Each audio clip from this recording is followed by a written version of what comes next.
Technically attractive ലെവലിൽ ലഭിക്കുന്ന രണ്ട് സ്റ്റോക്കുകളിൽ വന്ന ലേറ്റസ്റ്റ് അപ്ഡേറ്റ് ആണ് ഇന്നത്തെ വീഡിയോയിൽ ഉൾക്കൊള്ളിച്ചിരിക്കുന്നത്. ഒന്നാമത്തെ സ്റ്റോക്ക് വേദാന്ത കഴിഞ്ഞ ദിവസം 0.91% ഉയർന്ന് 459 രൂപയ്ക്ക് അടുത്ത് ക്ലോസിംഗ് നൽകി.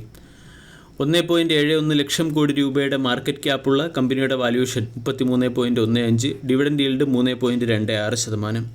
കഴിഞ്ഞ 6 മാസം കൊണ്ട് വേദാന്ത 71% റിട്ടേണും ഇയർ ടിൽ ഡേറ്റിൽ 78% റിട്ടേണുമാണ് നൽകിയത്. കഴിഞ്ഞ ഒരു വർഷം കൊണ്ട് സ്റ്റോക്ക് 100%-നടുത്ത് റിട്ടേൺ നൽകുകയും ചെയ്തു.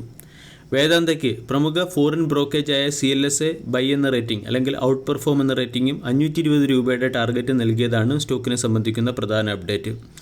സ്റ്റോക്ക് അട്രാക്റ്റീവ് റിസ്ക് റിവാർഡ് റേഷ്യോയിൽ ലഭിക്കുന്നതിനോടൊപ്പം തന്നെ മെറ്റൽ പ്രൈസിലുണ്ടായിരിക്കുന്ന വർധനവ് കമ്പനിയുടെ ഓൺ ഗോയിങ് എക്സ്പാൻഷൻ പ്രോജക്റ്റുകൾക്ക് അനുകൂലമായ മാർജിൻ ജനറേറ്റ് ചെയ്യും എന്നാണ് CLSAയുടെ റിസർച്ച് റിപ്പോർട്ടിൽ പറഞ്ഞിരിക്കുന്നത്. വേദാന്ത എന്ന കമ്പനിക്ക് ഹിന്ദുസ്ഥാൻ സിങ്കിൻ്റെ ഫ്രീക്വൻ്റ് ഡിവിഡൻഡ് വഴിയും ബെനിഫിറ്റ് ഉണ്ടാകാറുണ്ട്.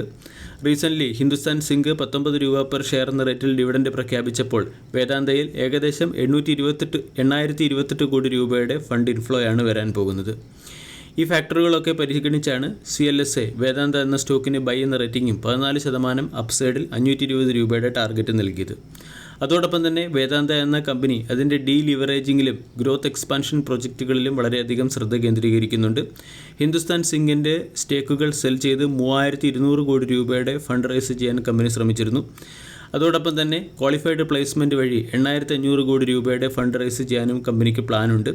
ഇതെല്ലാം കമ്പനിയുടെ ബാലൻസ് ഷീറ്റും അതുപോലെ തന്നെ ഗ്രോത്ത് പ്രൊജക്റ്റിലുള്ള ഇൻവെസ്റ്റ്മെൻറ്റ് ബാലൻസ് ഷീറ്റ് ഇംപ്രൂവ്മെൻറ്റിനും ഗ്രോത്ത് പ്രൊജക്റ്റുകളിൽ ഇൻവെസ്റ്റ് ചെയ്യാനുമാണ് ഉപയോഗിക്കുന്നത്.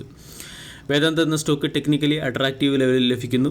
ഡെയിലി ക്യാൻഡിൽ പാറ്റേൺ നമ്മൾ പരിശോധിക്കുകയാണെങ്കിൽ സ്റ്റോക്കിൽ ട്രെൻഡ് ലൈൻ ബ്രേക്കൗട്ട് വന്നു കഴിഞ്ഞു. 450 എന്ന ലെവലിന് മുകളിൽ സ്റ്റോക്ക് സസ്റ്റെയിൻ ചെയ്യുകയാണെങ്കിൽ 475, 480, ഇവൻ 500 തുടങ്ങിയ ടാർഗറ്റുകളിലേക്ക് സ്റ്റോക്ക് എത്താനുള്ള സാധ്യത വളരെ കൂടുതലാണ്. 425 രൂപയാണ് സപ്പോർട്ട് പ്രൈസ്. 425-ന് താഴെ സ്റ്റോപ്പ് ലോസ് മെയിൻറ്റെയിൻ ചെയ്യാവുന്നതാണ്. രണ്ടാമത്തെ സ്റ്റോക്ക് അസ്ട്രൽ. കഴിഞ്ഞ ദിവസം അസ്ട്രൽ 3.6% ഉയർന്ന് 1959-നടുത്ത് ക്ലോസിംഗ് നൽകി. 52,000 കോടി രൂപയുടെ മാർക്കറ്റ് ക്യാപ്പുള്ള കമ്പനിയുടെ വാല്യൂഷൻ 96.31, ഡിവിഡൻഡ് ഈൽഡ് 0.19%.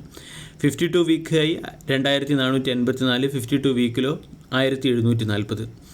അസ്ട്രൽ ഇപ്രാവശ്യത്തെ ക്വാർട്ടർലി റിസൾട്ട് സെഷനിൽ മോശം പെർഫോമൻസ് ആണ് കാഴ്ചവെച്ചത്. ക്വാർട്ടർ ടു ക്വാർട്ടർ സെയിൽസ് 1625 കോടിയിൽ നിന്നും 1384 കോടിയിലേക്ക് ഇടിയുകയും ഓപ്പറേറ്റിംഗ് മാർജിൻ 18%-ൽ നിന്നും 16%-ലേക്ക് ഇടിയുകയും നെറ്റ് പ്രോഫിറ്റ് 181 കോടിയിൽ നിന്നും 120 കോടിയിലേക്ക് ഇടിയുകയും ചെയ്തു.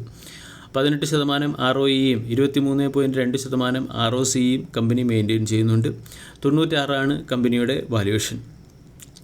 അസ്ട്രലിൻ്റെ 3 വർഷത്തെ sales growth 21%, profit growth 10%, ROE 19%. പ്രൊമോട്ടേഴ്സിന് 54% സ്റ്റേക്ക് ഹോൾഡിംഗ് ഉണ്ട്. FIS അവരുടെ സ്റ്റേക്ക് ഹോൾഡിംഗ് 21.2-ൽ നിന്നും 22.4-ലേക്ക് ഉയർത്തി.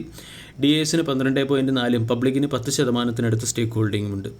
അസ്ട്രൽ എന്ന സ്റ്റോക്കിനെ സംബന്ധിച്ചിടത്തോളം 1875 സ്ട്രോങ് സപ്പോർട്ടാണ്. 1850-ൽ നിന്നും സ്റ്റോക്ക് ഇപ്പോൾ 1950-നടുത്ത് ട്രേഡ് ചെയ്യുന്നു. ഇവിടെ നിന്നും 2080, 2250 തുടങ്ങിയ ലെവലുകളായിരിക്കും സ്റ്റോക്കിൻ്റെ പ്രധാന റെസിസ്റ്റൻസ് ആയി പ്രവർത്തിക്കുക.